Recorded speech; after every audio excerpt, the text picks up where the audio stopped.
Perfecto, bienvenidos a todos a Pulso Político, nuevamente aquí un nuevo capítulo, en esta ocasión con el ingeniero Jorge Luis Hidalgo, analista energético, para conversar de lo que tanto se avisora de una nueva crisis energética en el Ecuador. Ingeniero Hidalgo, ¿volveremos a los apagones desde su óptica o es que el gobierno tiene todo controlado para poder evitar aquello? Bienvenido, muy amable.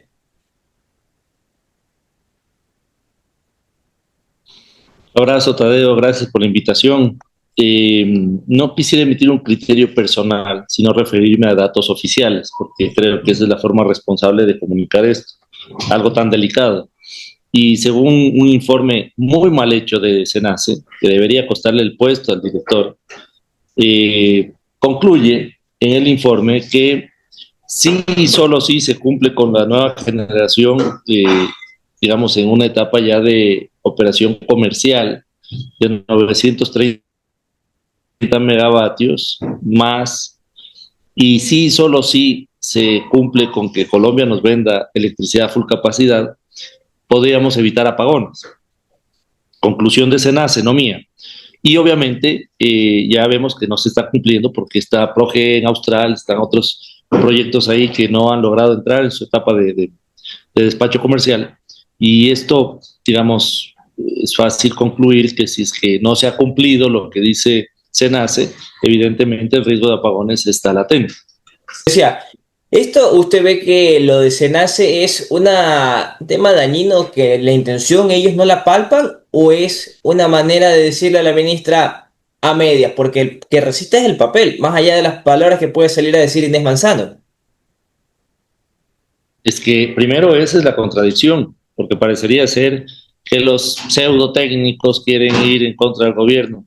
Quiero decir claramente, no tengo aspiraciones ni políticas de ninguna forma, ni afiliaciones. Evidentemente, cuando voto, voto por alguien, pero no tengo aspiraciones políticas y tampoco tengo intereses de cargos públicos, y lo digo categóricamente porque cuando amablemente periodistas como usted me preguntan mi criterio, se lo doy, pero trato de ser lo más Light técnicamente aterrizado posible. y profesional, y por eso trato de que algo tan sensible me refiera a datos oficiales.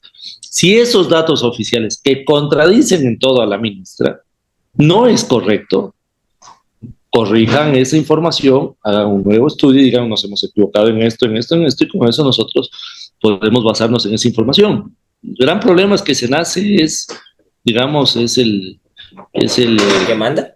ente encargado del manejo de la gestión energética en el país. Entonces, es el único ente realmente que es la voz más proa para decirnos cómo estamos a nivel de gestión energética. Y es un pésimo informe porque no hace correlaciones, no hace análisis probabilísticos de qué pasa si es más húmedo, qué pasa si es más seco, y por ende tampoco hace un análisis de los escenarios, y no solo de los escenarios, sino de las contingencias que se debe más o menos gestionar para poder, por ejemplo, analizar si es que es más seco o menos seco, si Colombia nos vende o no, que ahí hay ya una historia de los últimos 3 años que nos ha restringido.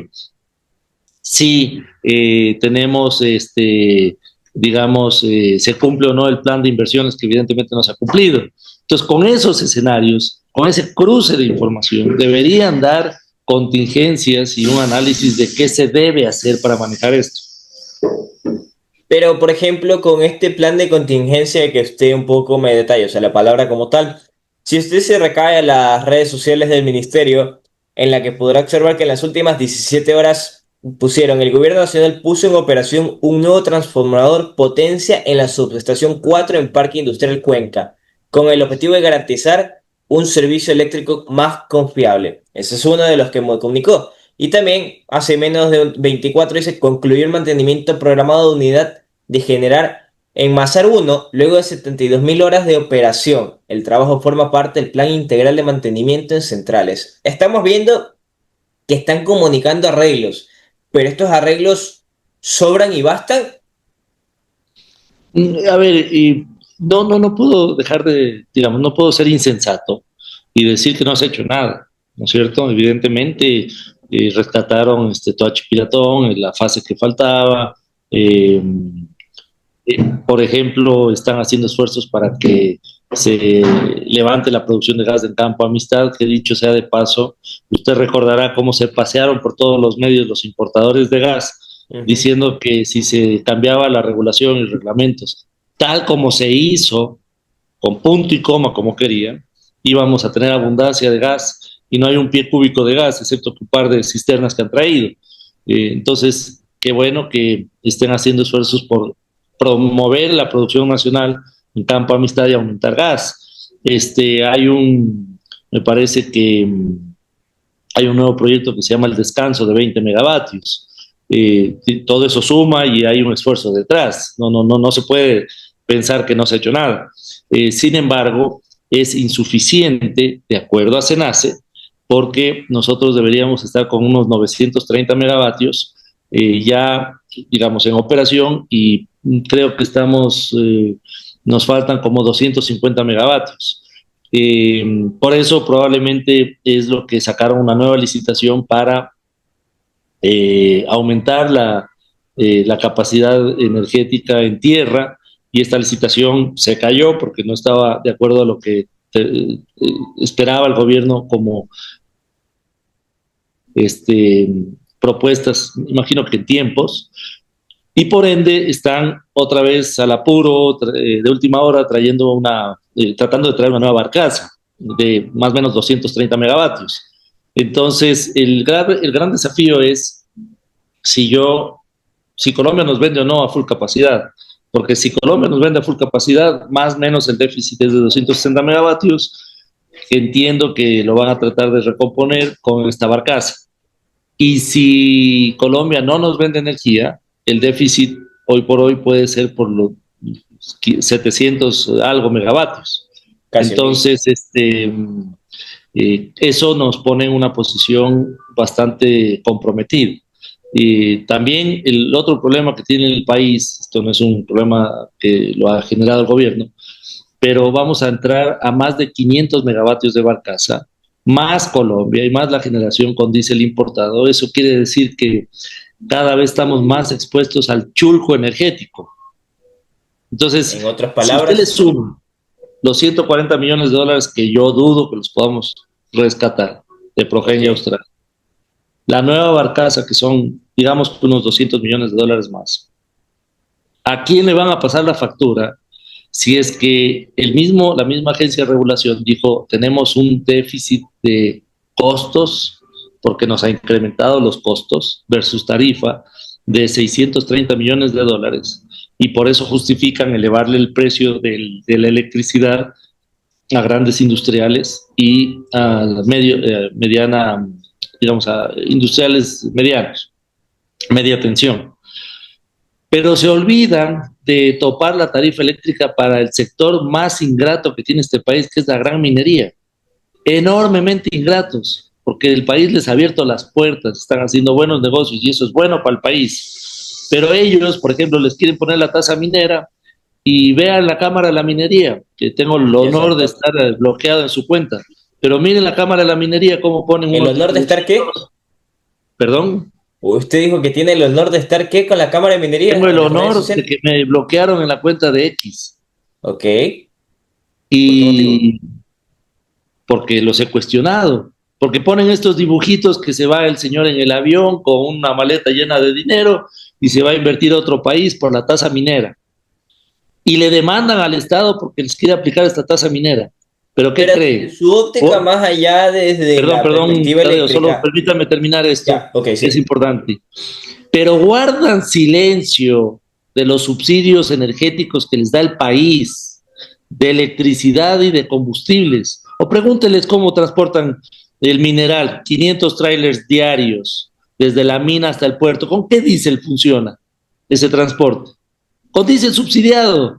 Y la electricidad están pagando no la tarifa que les corresponde. No. Qué paciencia del presidente, de la ministra, de la vocera del gobierno y de las autoridades que permiten primero que les demanden, esto ya es una grosería, una ingratitud con el país, que hacen estos dibujitos de que es que se van a ir a otros países porque aquí se les quiere cobrar esto y les mantienen ese subsidio. que debería ser eliminado. Adelante, Tadeo. Pero ahí tomando en referencia su cuestionamiento a la Cámara de Minería, que comprendo su percepción, porque además del diésel subsidiado está el tema de la electricidad. ¿No cree usted que es una manera de cómo se podría estar respaldando lo que es el futuro del país, que es la minería, no tanto ya el petróleo? ¿No usted cree que por ahí va la defensa que hace el gobierno? Regalémosles, entonces no les cobremos nada. Es que ellos no vienen porque aquí hay subsidios, ellos vienen porque aquí hay recursos y en ningún país del mundo los atraen porque les dan subsidios, los atraen porque hay enorme cantidad de recursos. En Chile les cobran sobreprecio para financiar ahí sí el subsidio eléctrico a los más pobres. Pero es que este país no puede generar su desarrollo a través de subsidios, no lo ha hecho. En otro medio de comunicación hoy me han invitado a tener un conversatorio sobre cómo era el Ecuador en 1983 a nivel energético. Evidentemente no soy experto en esto, pero me ha tocado estudiar un poco al respecto. Hace 40 años, y hace 40 años también había subsidios. Entonces, ¿ha servido ese modelo de desarrollo? Somos un país ya de primer mundo, hemos combatido la pobreza a través de subsidios. Ya la experiencia después de 40 años de subsidios de electricidad y de combustibles nos debe dar una conclusión de que no es el modelo viable.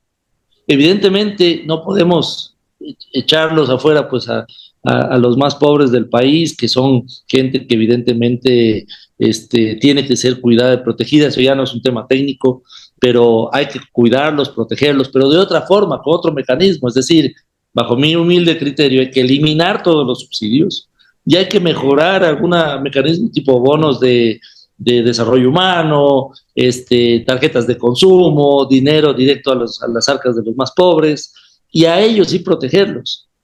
Pero yo le voy a decir una cosa, Tadeo. Dígale. No digo que tengan relación, pero sí digo concretamente lo que... Como que pueden empatar. Sí. Son. Cuando la CONAIE salió a protestar contra los subsidios, ¿sí? Ojo, no digo que tengan relación. ¿Sabe quién estuvo detrás de la CONAIE? En las marchas. ¿Quién? Para usted. Minería legal, minería ilegal, narcotráfico, contrabando, grandes industriales que utilizan el consumo de combustibles, entre otros. Si usted O sea, ve... para usted dice que la legal, la ilegal, lo que es las grandes industriales respaldaron aquella protesta de la CONAIE. Son los grandes beneficiarios de los subsidios, Tadeo. Pero usted no cree que, lo traigo a colación, que la CONAIE, a mi óptica, no sé si usted la comparta, que la CONAIE son llorar y llorar y quieren llamar la atención porque quieren ellos mandar y como no se les ha permitido porque la votación popular no se los ha dejado, dicen, ok, me voy a las calles y son ellos quienes buscan, quienes lo financian. Pero profundicemos lo que estoy diciendo, Tadeo. Lo que estoy diciendo, no estoy cuestionando a la CONAIE ni diciendo que hagan o no hagan esto. Quiero decirle quiénes son los beneficiarios de los subsidios. Los más pobres son utilizados, pero no son los mayores beneficiarios. De los beneficiarios son contrabando, narcotráfico, minería legal, minería ilegal y algunos grandes industriales que están mal utilizando los combustibles subsidiados. A lo que voy es que pesca industrial, por ejemplo. Entonces, cuando haya diferencial de precios, va a haber alguien que trate de comprar este precio subsidiado de combustibles. Es imposible de cuidar. Es mejor eliminar todos los subsidios y hacer una concentración de recursos directamente relacionada con los más pobres. Pero es que no estamos cuidando a los más pobres, porque ahí le digo otra cosa. De los, por ejemplo, 4.000 millones de dólares de importación de combustibles que puede haber sido el año pasado, al menos 1.500, 2.000 millones de dólares son subsidios. ¿Sí? Okay. Y esos recursos son los que nos faltan, por ejemplo, para medicinas en los hospitales. ¿Quién sufre más cuando hay falta de medicinas en los hospitales? ¿Los pobres o los ricos? Los pobres. Cuando hay falta de seguridad, ¿quién sufre más? ¿Pobres o ricos? Yo creo que en eso todos. No, porque los ricos al menos tienen la posibilidad de pagarse y financiarse seguridad privada. Pero en la Entonces, calle ¿quién todo sufre el mundo está más? con riesgo. De acuerdo, pero ¿quién tiene más posibilidades de defenderse, el pobre o el Ahí rico? sí, casa adentro puede ser, pero calle todos. No, porque también puede estar respaldado con seguridad en la calle también Con y su inseguridad a veces el riesgo latente. de acuerdo, pero ¿quién sufre más? ¿Quién sufre más por Y salud, lógico, o sea, la por clase, los educación, por pobres. infraestructura? Entonces no está beneficiando a los pobres, está beneficiando a otros actores. Por eso es que a mí me indigna, me conmueve que este país se dé el lujo de, por un lado, por ejemplo, le doy un ejemplo importante, eliminar 5,000 puestos de trabajo. Por varias razones, no quiero entrar a discutir si estuvo bien o no. Esos 5,000 puestos de trabajo, más o menos le ahorran al país cerca de 120 millones de dólares, ¿sí? Pero Ujú. es 5,000 familias que han perdido su fuente de provisión de alimentos, etcétera, ¿no es cierto? ¿Sabe cuánto le damos más o menos a la gran minería en subsidios entre electricidad y combustibles? Cerca de 100 millones de dólares. Ok, Entonces, si usted pero, mantiene ese subsidio, pero eliminó estos puestos de trabajo, ¿de qué va a servir, pues? Si tiene un saco sin fondo, pues, un saco roto de justamente recursos a sectores que no lo necesitan. sí. Pero ahí parto de ahí, y para entrar en la recta final, un poco preguntarle, o sea, lo sensato es liberar el precio de la energía para también mediar con lo que es la ciudadanía como, o sea, los hogares y también los que son las grandes empresas, o cómo usted palparía que sería lo más sensato con el fin de que el gobierno obviamente va a manejarse su timing político, de que la gente le evite salirse a las calles, pero también no afectar, en otros casos, a la ciudadanía como tal que vive en sus casas y todo esté tranquilo los fines de semana. Tadeo, vamos por el lomo fino, vamos por lo obvio. Si usted elimina el subsidio de electricidad a las grandes mineras, ¿cree que la CONAIE va a salir a protestar que no se elimine? Entonces vamos por lo obvio. Después ya políticamente, yo soy un humilde analista técnico, no tengo estudios ni experiencia política, evidentemente eso ya Ujú. implica otros razonamientos que no los puedo analizar yo, Pero lo pero técnico es al menos elemental. vamos por lo obvio, al menos quitemos lo obvio, porque es que si no quitamos lo obvio, todos nosotros vamos a pagarlo. Además, mire, por ejemplo, en el tema de la gran minería, que es un ejemplo que pongo que es el más obvio. Eh, el año pasado ya fue corregido un valor para la tarifa a la gran minería, ¿sí? Ujú. Pero es que nos ha Sí, eso subido sí. los precios. ¿Por qué? Porque nos ha subido los costos, es decir, nosotros tenemos más costos. Ahora mismo vamos a tener una nueva barcaza y con lo que falló de Progen y Austral, pero perdimos o está ahí medio en el limbo 140 millones de dólares. Y además nos toca otra vez poner otros 200 millones de dólares para corregir lo que lamentablemente nos fallaron. ¿De dónde van a salir los recursos si es que mantenemos estos subsidios? Entonces, el grave problema de este país es que la tarifa es una tarifa regulada. El gobierno, a través de las instituciones tipo el Ministerio, Arconel y tal, agencia de regulación, ponen esa tarifa y esa es la que manda. Entonces, si sube el costo, ese rato tenemos que corregir la tarifa, ese rato. Si nos demoramos un día, perdimos un día de costos. Si nos demoramos un año, perdimos un año de costos. ¿Y eso quién Ya, cree que lo tiempo al absorbe? tiempo. ¿Y eso quién cree que lo absorbe?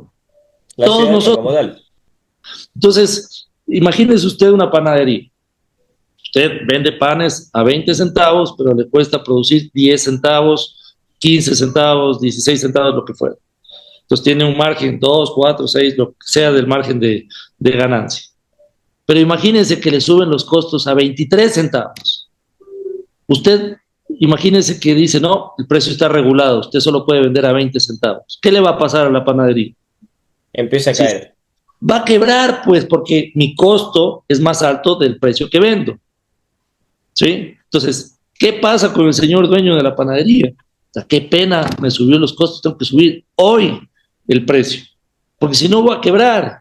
Y quebrar significa botar gente, cerrar negocios, etcétera, etcétera. En este caso, papá Estado dice no, a unos sí les subo y a otros no. El diferencial de precios actual de AB1 y AB2, AB1 son grandes industrias que se les corrigió el precio y AB2 son grandes mineras, es del 25%, 2.2 centavos al kilovatio hora.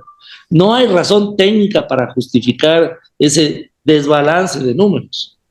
Y aquí plantearle, y para concluir y agradecerle por su tiempo, lo que hizo el gobierno con la fusión, más allá del despido, de meter ambiente con energía y minas, y que lo cual lo más sensato dice que incluso energía debe ser solo minería en otro y ambiente en otro, ¿no cree que sería un implemento como para poder seguir respaldando esta industria que también tiene sus falacias?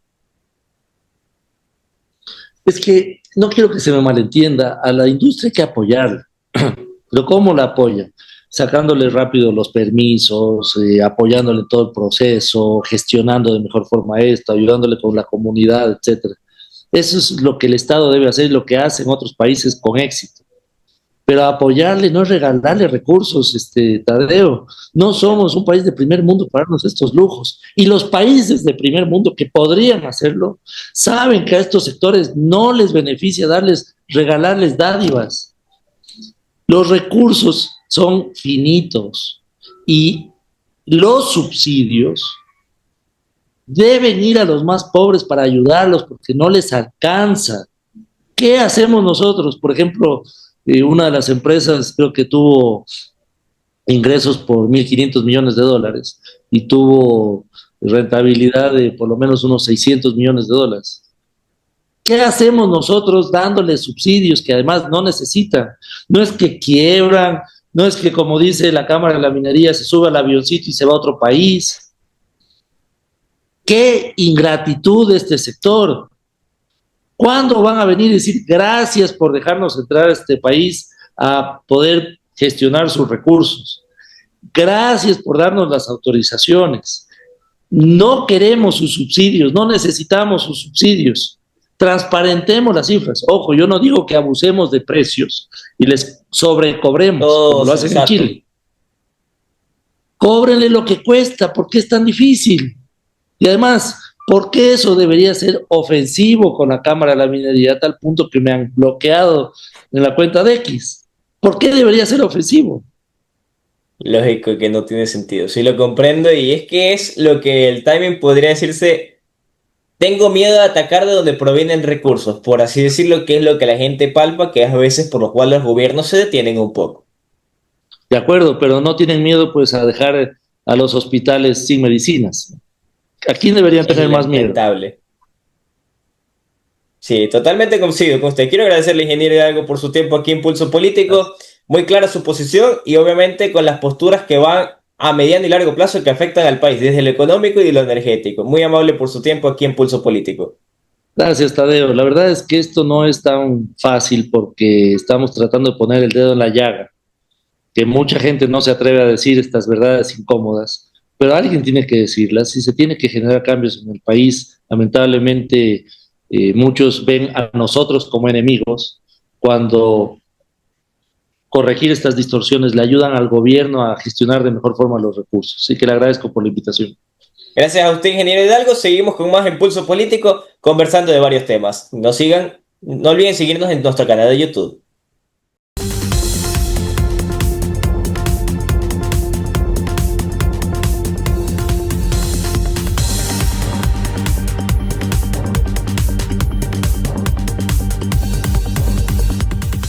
Perfecto, Perfecto, estamos aquí en estamos Pulso aquí en Político Pulso Político nuevamente en esta nuevamente en ocasión esta para ocasión para tratar tratar la ley la de ley de fundaciones. fundaciones. Esto es un Esto es un tema que se ha tema que venido se ha venido dialogando y dialogando es por y ello es que en por esta ello que ocasión en esta tenemos a ocasión Pepita tenemos a Ceballos, Pepita directora de Ceballos, la directora de Fundación la María Fundación Gracia. María Gracia. Bienvenida. Un Bienvenida. poco Un la poco la pregunta pregunta inicial inicial es, es, ¿cuál es su ¿cuál es su opinión de que opinión de quieren que quieren a todas las a todas fundaciones las fundaciones meterlas en una meterlas en misma una misma saco? saco? Porque Porque quieren a quieren las a las grandes, grandes, a las que se a las dedican que a se lo dedican a lo social, a los social, a derechos los derechos humanos, quieren humanos, quieren catalogarlas por catalogarlas la por misma la vía. misma vía. Pepita, Pepita, en su en su criterio, criterio, ¿es sensato? ¿Cómo usted lo tomó ¿es la noticia? sensato? ¿Cómo Bienvenida y usted lo muy tomó la amable. noticia? Bienvenido y muy amable.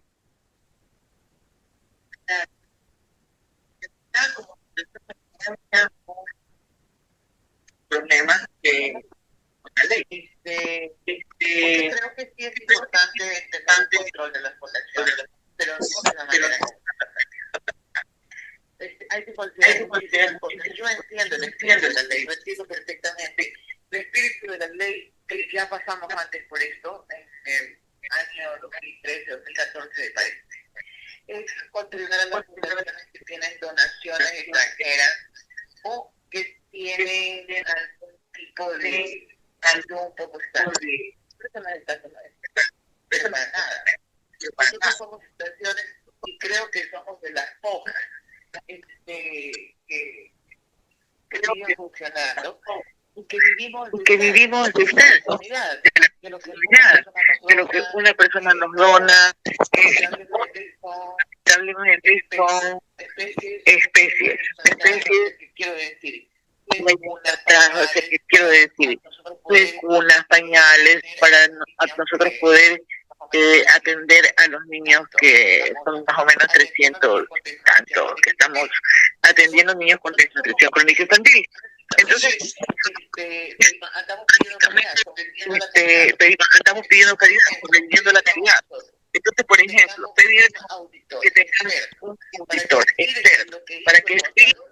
Es una locura, perdónenme la expresión. Pero en realidad pagar nosotros un sueldo por un el sueldo de ¿no? A una situación en la que nos estamos ahorrando. O sea, en lugar de recibir apoyo del gobierno, por ejemplo, nosotros tenemos que pagar $400 de luz. ¿Saben lo que para nosotros es pagar $400 de luz? Es mucho. Eso es un montón de dinero para nosotros. Para nosotros es muchísimo, porque ese dinero nos serviría para comprar las vitaminas y cosas esenciales que tenemos que comprar para los niños que atendemos. Pero ahí le interrumpo. Esto, ¿cómo manejarlo con la intención que aspira el gobierno de poder tener un apoyo global para poder tener un diálogo? ¿Cómo manejarlo desde la óptica de gobierno con el fin de no unificar a todos, sino mantenerlos una manera entendida, por así decirlo? Esto es muy sencillo para mí, ¿no? Eso es solamente a través de informes de los bancos y de ver nuestros movimientos bancarios. Nada más. O sea, ahí está todo. A no ser que haya personas que reciben cantidades de dinero de efectivo y lo gastan en efectivo. Eso no lo sé, porque este no es mi mundo. Pero si revisan los movimientos bancarios de las fundaciones, o sea, ahí está claro qué es lo que hacemos y qué es lo que recibimos. O sea, yo sí comprendo, es que yo sí comprendo el espíritu de la ley, la comprendo perfectamente, pero no estoy de acuerdo, no estaré jamás de acuerdo en que nos pongan a todas las fundaciones en el mismo saco. O sea, no puede ser. Hay una institución que se llama Acorgol, que siempre yo he pedido que a Acorgol se le asigne del gobierno que se les dé una asignación para que ellos a su vez puedan tener 2 o 3 auditores y que nos auditen a las fundaciones. Y solamente si tenemos el sello de Acorgol podamos funcionar. Pero eso es algo que no lo voy a hacer nunca. Lo que sí yo le digo es que jamás, nunca, pero eso bien, voy a aceptar un burócrata metido dentro de la fundación. Para que el burócrata diga si podemos o no podemos funcionar, si podemos hacer tal o cual cosa.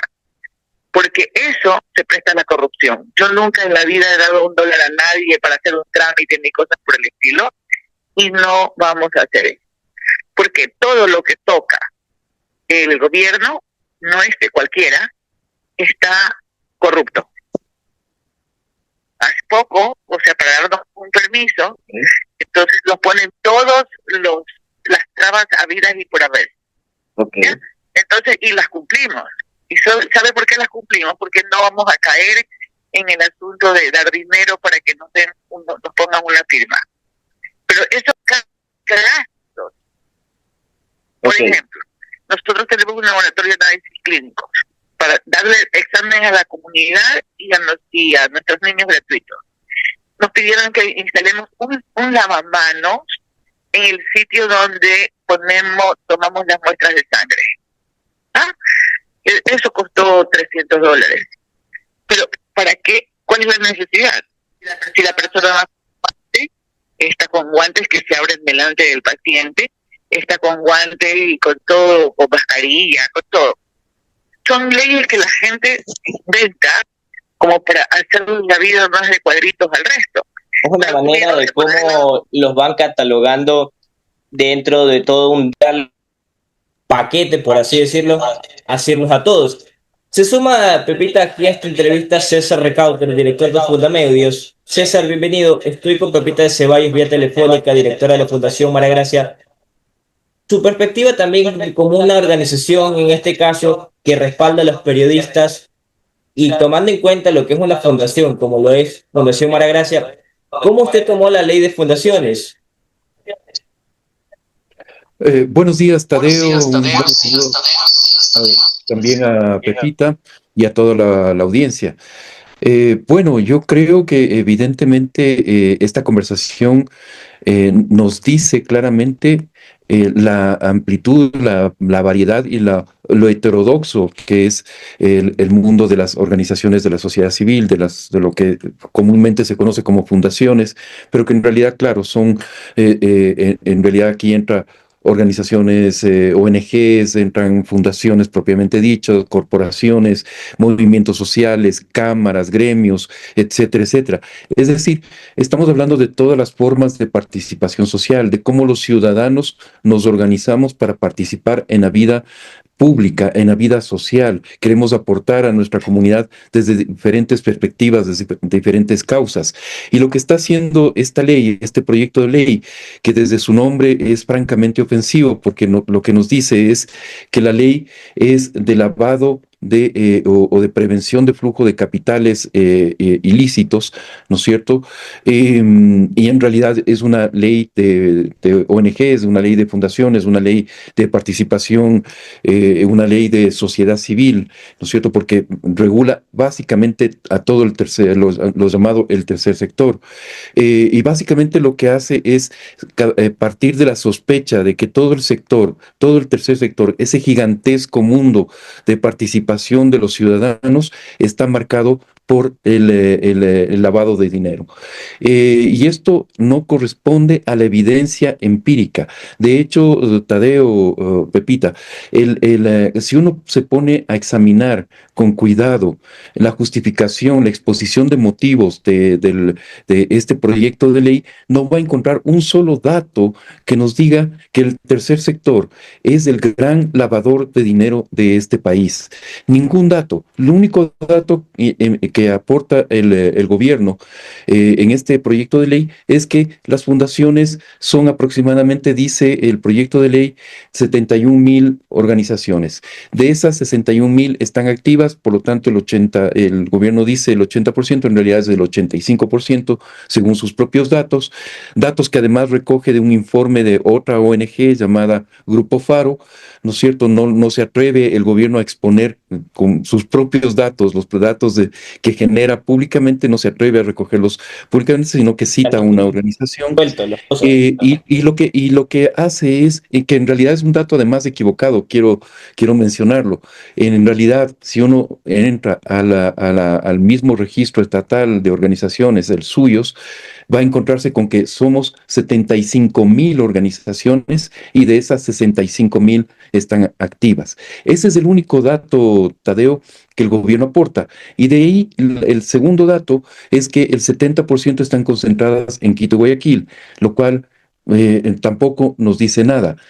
Datos claves que debería aportar el gobierno en esta discusión, que son absolutamente esenciales.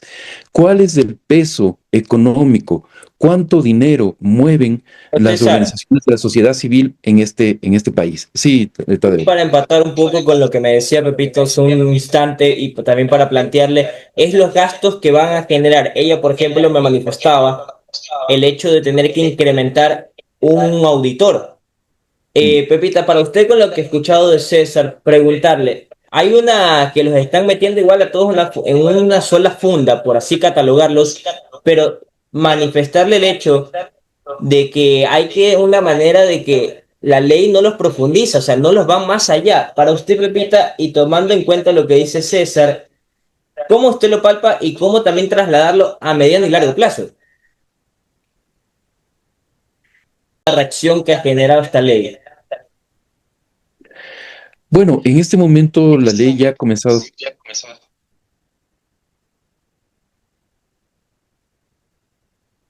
el económico que preside la señora Valentina Centeno.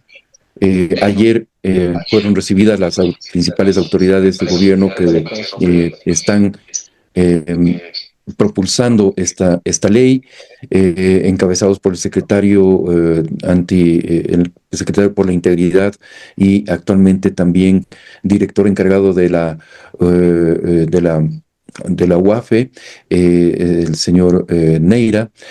Y hoy posiblemente, de lo que entiendo, vamos a ser recibidos algunos miembros de organizaciones y de la sociedad civil. Esperamos que realmente la comisión pueda recoger las observaciones de la sociedad civil, pueda dar un giro a esta ley, para que una ley que, como decía en un principio Tadeo, un proyecto de ley que parte de la sospecha generalizada de que el sector lava dinero, pero sin ninguna evidencia. Solamente el gobierno lo único que aporta en este proyecto de ley es la sospecha, pero no aporta ningún dato certero sobre la existencia real de un problema de lavado generalizado en el sector de las ONGs. Nos han dicho distintos voceros gubernamentales que hay fundaciones que están lavando dinero, que no se sabe de la procedencia de sus fondos, etcétera, etcétera. Bueno, señalicen, o sea, establezcan claramente, con claridad, con absoluta transparencia, quiero decir, cuáles son esas fundaciones. Si tienen esa información, deberían, como autoridades, deberían actuar, deberían elevar los casos a fiscalía, deberían poner en conocimiento del sistema judicial, si es que existen esos casos, porque evidentemente no son casos generalizados. Lo que nos ha dicho el gobierno, además en una mezcla un poco maliciosa de datos, de cifras, es que en Falta el de también país de se lava, información. perdón. Falta de información es lo que también ha dado el gobierno en este caso. Exactamente, es una Pero ahí empato con algo. total falta de información. Sí. Para darle paso a Pepita, que ya la tenemos nuevamente en la línea. Usted me habla de que hay reparos. Le pregunto a ambos. Pepita, en su caso, ¿qué reparos podría usted hacerle a la ley a esta ley de fundaciones y al mediano y largo plazo y que sean necesarios para no afectar ni a los que son, en este caso, un ejemplo, Fundamedios y ustedes como Fundación Maragracia?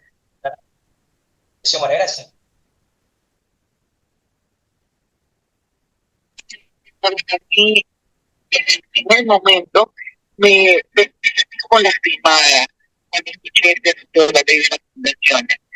¿Qué es lo que hacemos las fundaciones? Algunas, bueno, no sé qué hacen las 75.000 fundaciones que el gobierno dice, pero muchas trabajamos por años, yo en el caso nuestro 38 años, trabajando para quitarle eso al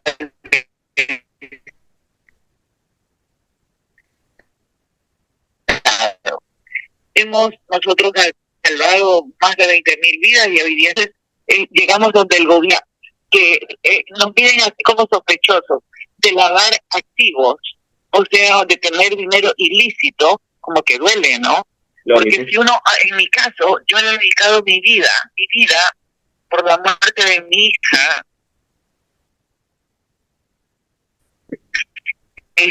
a ayudar al resto, mi vida, ante la protesta de mi pueblo, o sea, todo el tiempo, tratando de ver cómo consigo $1, una cuna, unos pañales, o sea, para ayudar a quien lo necesita. Cosas que el gobierno no hace, ninguno de los gobiernos que han pasado.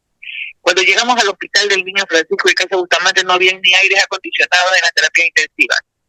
Usted puede, imagínense lo que es 8 camas.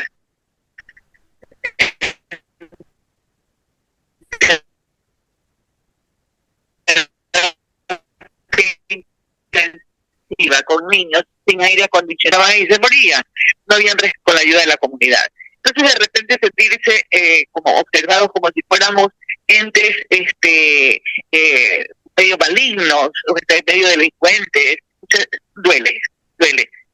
Dejando claro que yo sí creo que tenemos que tener algún tipo de control, pero el control estatal, por lo menos la Fundación María Gracia, yo no voy a aceptar jamás un burócrata metido adentro de la fundación diciéndome, ¿por qué compraron jeringuillas en la farmacia en lugar de hacer una licitación, por ejemplo? Correcto. Porque nosotros no tenemos dinero, sino tenemos que salvar la vida del niño y tenemos que ir a comprar en la farmacia una jeringuilla. Sí, ahí es válida su posición. Es válida su posición en ese caso, y para la recta final que usted repita y preguntarle, ¿qué pide usted al gobierno en este caso? ¿Rectificar o dejar a un lado, separar cada tipo de fundación? Tratar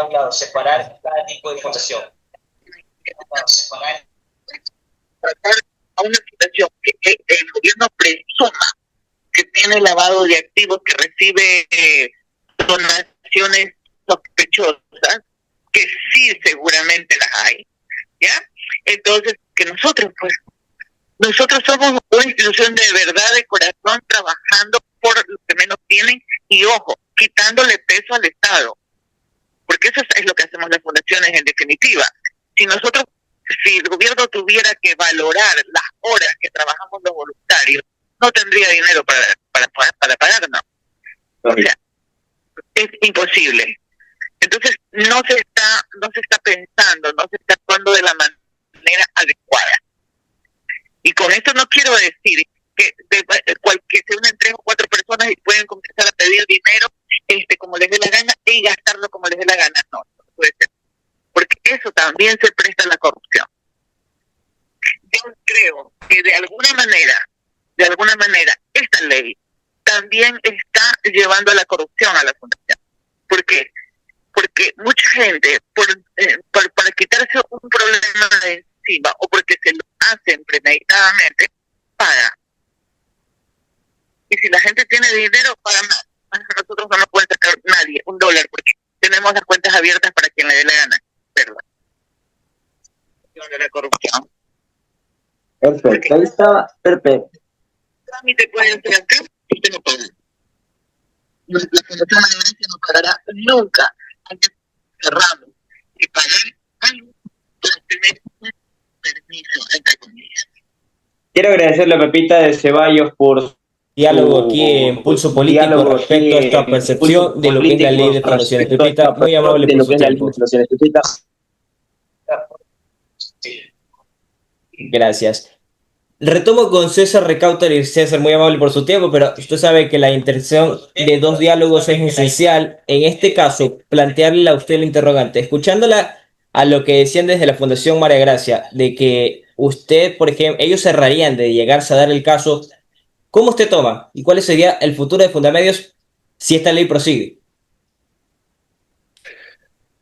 Bueno, Tadeo, realmente lo que nos dice, permítame primero un comentario sobre lo que, perdón, sobre lo que nos dice Paquita, porque finalmente el efecto que está teniendo el proyecto de ley es justamente desincentivar la participación ciudadana, destruir ese capital social que tiene nuestro país.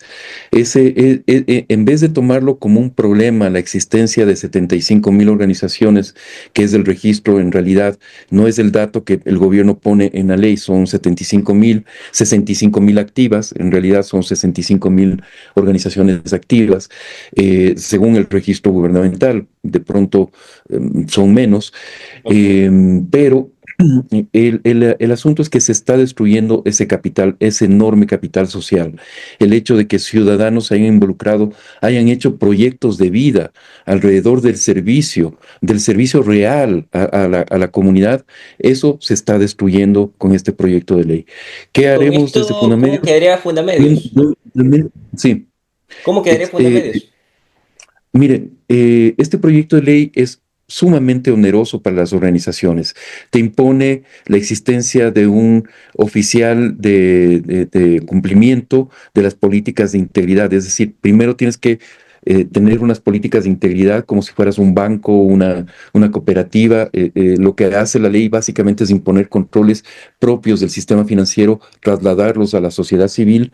Luego tienes que tener auditores internos y externos, ¿no es cierto?, para organizaciones que en su mayoría en el país son organizaciones de una persona, no, y que el resto son voluntarios, no están cobrando ni siquiera algún tipo de salario. En nuestro caso somos una organización mediana que más o menos tenemos un presupuesto anual que oscila entre los 400, 500 mil dólares al año. Y no podríamos en realidad cubrir los costos de alguien a tiempo completo que sea un oficial de cumplimiento, los costos de un auditor interno, de un auditor externo, todo el tiempo, ¿no es cierto? No podemos. Pero ¿qué vamos a hacer? Resistir. Obviamente, hasta el último momento vamos a resistir. Fundamedios intentó ser cerrada durante el gobierno de Rafael Correa, Correcto. aplicándonos el decreto 16. Se nos acusó de desviarnos de nuestros fines institucionales y hacer política partidista porque defendemos la libertad de expresión. ¿Y Y se ven si con ahora esto nos con quieren riesgo de cerrar, cerrar? y si ahora nos quieren cerrar, que nos cierren. No nos vamos, nosotros no vamos a dar el brazo a torcer, no vamos a simplemente a cerrar las puertas y decir nos vamos, no, que nos cierren, que vengan y nos intervengan, que vengan a nuestras oficinas y los burócratas que dice Paquita que nos intervenga, que venga la policía y nos intervenga. O sea, eso que demuestre el autoritarismo de este gobierno, que demuestre la real intención de las autoridades. Porque esta no es una ley de lavado de activos, Tadeo. Esta no es una ley de lavado de activos. Es una El ley de, qué, verdadero de problema, persecución. el problema de lavado de activos en el país no está en las ONGs, está en otro lado. Y ese problema no está siendo atacado por esta ley. Es una ley que intenta acallar las voces críticas de la sociedad civil. Hay que decirlo con absoluta claridad. Pero ¿usted ve salida con lo que plantearán un diálogo con el gobierno? Por supuesto, nosotros, como le decía Tadeo, estamos dispuestos a acudir a la comisión, a entregar nuestros aportes. Tenemos listos documentos que hacen análisis exhaustivos, técnicos, análisis técnicos, jurídicos del cuerpo legal. Lo hemos comparado con la Convención Americana de Derechos Humanos, su compatibilidad con el artículo 16 de la Convención que garantiza el derecho humano fundamental a la libertad de asociación, porque en realidad, como le decía en un inicio, esta ley ataca, restringe un derecho humano fundamental, que es el derecho a asociarse libremente. No estamos hablando de cualquier cosa, tampoco estamos hablando de lavado de activos. Lo que menos hace esta ley es atacar el lavado de activos. Entonces, obviamente vamos a comparecer a la comisión, vamos a entregar nuestros aportes, vamos a participar activamente de la discusión de la ley. Pero si aún así el gobierno, el partido dominante en este momento, aprueba una ley que va contra derechos fundamentales y que restringe el espacio cívico, destruye el tejido social, ¿no es cierto? Vamos a resistir, obviamente vamos a resistir. Finalmente, ¿usted ve que se pueda, y el diálogo que usted mantiene, ampliará a varias organizaciones, a varias fundaciones, o será Fundamedios como tal, como una voz de protesta llamada de la mano de la comunicación? ¿Usted incluirá a varios? Sí, no, de hecho estamos trabajando con una gran coalición de organizaciones. Nos hemos reunido, estamos trabajando con aproximadamente 20 organizaciones en las cuales está la Coalición Nacional de Mujeres, está Diálogo Diverso que trabaja en derechos de la población GLBTQ+. Estamos con diversas organizaciones trabajando justamente en el análisis técnico de la ley y luego tratar de incidir para que la ley realmente se convierta en un instrumento instrumento de fortalecimiento de las organizaciones de la sociedad civil y no un instrumento de persecución y de sospecha como actualmente es. Y estamos en diálogo con otras redes de organizaciones. Hay una preocupación generalizada en el sector y no es para menos, porque básicamente si la ley entra en vigencia tal como está, ¿no es cierto?, significará la extinción, la muerte de decenas, centenas de organizaciones de la sociedad civil cuyos miembros dirán básicamente no, no, ya con estas reglas del juego no nos interesa seguir participando. Además se aleja, Tadeo, y esto es importante, ¿De se qué? aleja la cooperación internacional, que ha sido clave para el desarrollo social del país, ha sido clave para el desarrollo, por ejemplo, de todo los temas de población vulnerable, ha sido clave para las enfermedades catastróficas, ha sido clave para el cuidado del medio ambiente, gran parte del desarrollo social y de derechos fundamentales que ha tenido el país, que ha tenido nuestra democracia en los últimos 20, 30 años, ¿no es cierto?, ha sido gracias a que hemos tenido el apoyo de la cooperación internacional. Y con este proyecto de ley se aleja todo eso. Eso. Yo decía en un inicio, Ahí Tadeo, rescato que algo, no sé si usted lo puede compartir, de que si se busca traer fondos al país del extranjero, estamos ahuyentando no solo con la ley de fundación, sino puede repercutir con otros aspectos. totalmente, o sea, totalmente, y yo no entiendo justamente esa lógica, ¿no es cierto?, de decir que se está construyendo un nuevo país, que se está propiciando una mejora de la economía, que se está creando mejores condiciones para la inversión, y al mismo tiempo tener cuerpos legales, acciones de gobierno, políticas públicas que alejan por ejemplo, la cooperación internacional, que ha sido, como digo, clave, absolutamente clave en el país. Y yo decía en un inicio, Tadeo, que las cifras que han aportado el gobierno en esta discusión son absolutamente que digamos equivocadas, son confusas, nos hablan de que el lavado de activos en el país, por ejemplo, o las operaciones irregulares detectadas por la UAFE es en torno a los 600 millones de dólares. En realidad, el cálculo que hacen organismos internacionales en torno al lavado de activos puede llegar a ser hasta del 30% del PIB en el Ecuador. Esto significa el PIB del Ecuador está en torno a los 120.000 millones de dólares. 120.000 millones de dólares significa que el lavado de activos estaría más o menos entre los 40.000 millones de dólares, o hay cifras de otros organismos internacionales que dicen que es del torno al 10%, 15% del PIB. Entonces, estamos hablando de 12.000 millones de dólares más o menos de lavado de activos. El gobierno nos ha dicho que las ONGs manejamos 300 millones de dólares, lo cual es también una cifra absurda que no se sostiene con ningún análisis serio, porque finalmente a nivel regional tampoco hay cifras en el Ecuador, no hay cifras oficiales de lo que significa en el Producto Interno Bruto el peso de la sociedad civil, del tercer sector, pero ante la ausencia de esas cifras que son, o sea, ojo, Tadeo, lo que estoy diciendo es que el mismo Estado tiene una enorme deuda, no ha tenido la capacidad de Falta de generar reciprocidad. esas estadísticas, exacto, no ha tenido esa capacidad de generar estas estadísticas. Eh, entonces, a nivel regional, la sociedad civil se calcula que tiene un peso entre el 5 y el 10% del Producto Interno Bruto. En el Ecuador, entonces estaríamos en torno, qué sé yo, a los 600 millones o 1.200 millones de dólares que movería el sector, todo el sector de la sociedad civil. Eso significa que finalmente, ¿no es cierto?, si es que se tiene un subregistro de cifras, el gobierno no sabe la magnitud del problema, tampoco está proponiendo las soluciones adecuadas.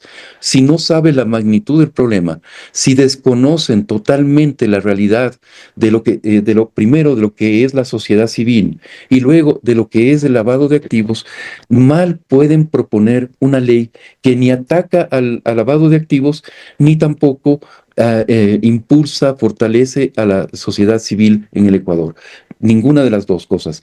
Y ojo, yo estoy de acuerdo con Pepita, o sea, estamos absolutamente de acuerdo con que se combata el lavado de activos, estamos de acuerdo con que existan mayores niveles de transparencia de las organizaciones, que se haga control a aquellas organizaciones que están mal utilizando los fondos. Si el gobierno tiene esa información, debería ir justamente intervenir y pedir cuentas a esas organizaciones, ¿no es cierto? Pero no debe generalizar la sospecha a todo el sector. Correcto. Y justamente a partir de, como le digo, Tadeo, de un desconocimiento total, de ningún manejo de cifras y de datos empíricos de la realidad. Ahí estaba la puntualización de César Recauter, director de Fundamedios, y también teníamos la puntualización de Pepita Ceballos, de Fundación María Gracia, la directora en este caso. Quiero agradecerle a César y a Pepita por haber dialogado respecto a la ley de fundaciones. César, muy amable por su tiempo. Gracias, Tadeo, un gusto conversar con usted y un saludo a toda la audiencia. Así es como llegamos al final de este programa, conversando de dos temas que se vienen debatiendo en el país. El uno, ¿cuál será el futuro del Ecuador en base a la crisis energética? ¿Habrá nuevamente apagones o es que sí se podrá recuperar el aparato energético que tiene el Ecuador? Pues como decía nuestro invitado Jorge Luis Hidalgo, que el SENACE comunique las cosas como son. Es esencial, ministro Inés Manzano. Así que hay que ver qué depara con la crisis energética. Si, reitero, volvemos o no a los apagones una vez que venga el estiaje en el mes de septiembre. Ya estamos a agosto, el tiempo vuela. Y por otra parte, el tema de la ley de fundaciones. Escucharon dos invitados, cada uno tiene sus reparos. Es como que los están catalogando como el resto, los que están los malos, a los que son buenos. Es un poco lo que daban ellos a entender. Y miren lo que era tajante el pronunciamiento desde la Fundación María Gracia. Su directora Pepita Ceballos decía: prefiero cerrar antes que dar de explicaciones a un funcionario público que esté metido en la fundación. Y ahí esperaban, o sea, y lo que decía César Recauter, el tema de la cooperación internacional, eso se vería estancado. Ahí estaban las impresiones de los invitados del día de hoy. No olviden suscribirse a Pulso Político en YouTube. Nos reencontramos en un próximo programa. Pasen bien.